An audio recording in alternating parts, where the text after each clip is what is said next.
How Google Ads work in 2024. I'm sure a lot of people have watched research on Google Ads and they simply think that just having the highest bid or the largest budget is what's actually going to get you the most amount of leads or get you the most amount of sales using Google Ads. But I'm here to tell you I've battle tested all these approaches, and there's a few key things that you need to understand that actually lead to you having a smaller budget where you can actually get more conversions if you're going to follow insights that I'm going to share on how to properly set up your Google Ads to increase your conversions. I'm sure everyone has experienced that absolutely horrible feeling when you're looking at your Google Ads account and you just see the total absolutely racking up, but no leads coming in. It's pretty much just like taking some money and lighting it on fire and not actually getting the sales you want. Me personally, I have battle tested this. I know that Google Ads can return 10 to 1. So every $1,000 you spend on Google, you should be making around $10,000. I've been able to achieve that in the real estate space. And in different industries, it could be a little bit more difficult, but what I'm going to be sharing is applicable to every single industry, no matter what you're in. It all has to do with setting up your Google Ads properly. So if you're someone that wants my team, my marketing team, to take over your Google Ads and actually make them profitable for you, we'll go in the description. There's going to be a Google form for you to fill out to see if partnering with us is going to make sense. And if you align and match exactly what we're looking for, then we'll reach out to schedule a call. Let's begin with the basics of Google Ads auction. So does the highest bid actually always win on Google?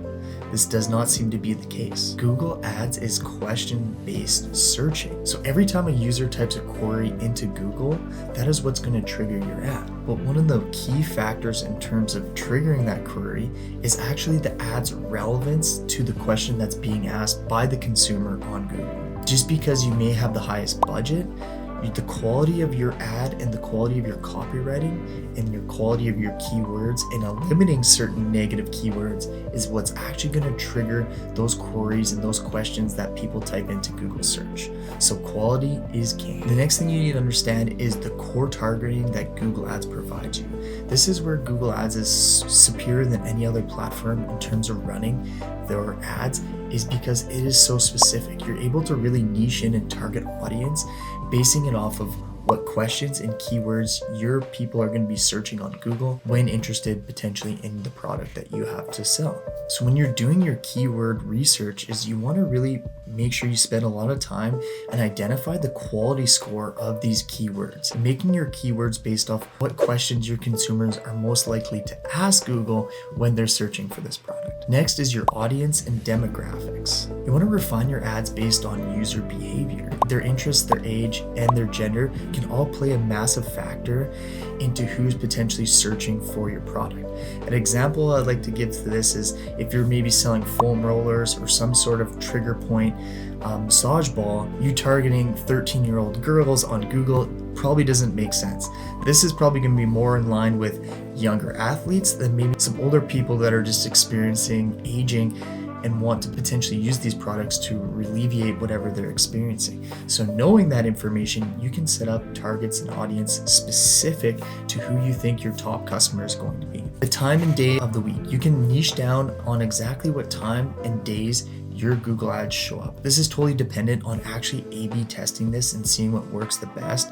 And a lot of people get this wrong where they're A/B testing too many things at once. They're A/B testing their copy, they're A/B testing their audience, and then they're A/B testing the time of day.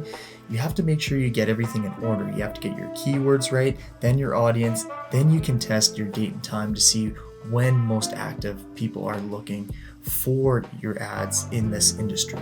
So if you're someone that's struggling to figure that out and you're still continuing to light your money on Google and not getting the leads that you want, well, go in the description, fill out that Google form, and if you match the criteria on someone that we would align with to market their products, we'll reach out to you. The next is the heart of the Google Ads bidding strategy. You need to understand how the bidding strategy actually works on Google. There's two primary core bidding strategies. One is maximum conversions and then maximum conversions value.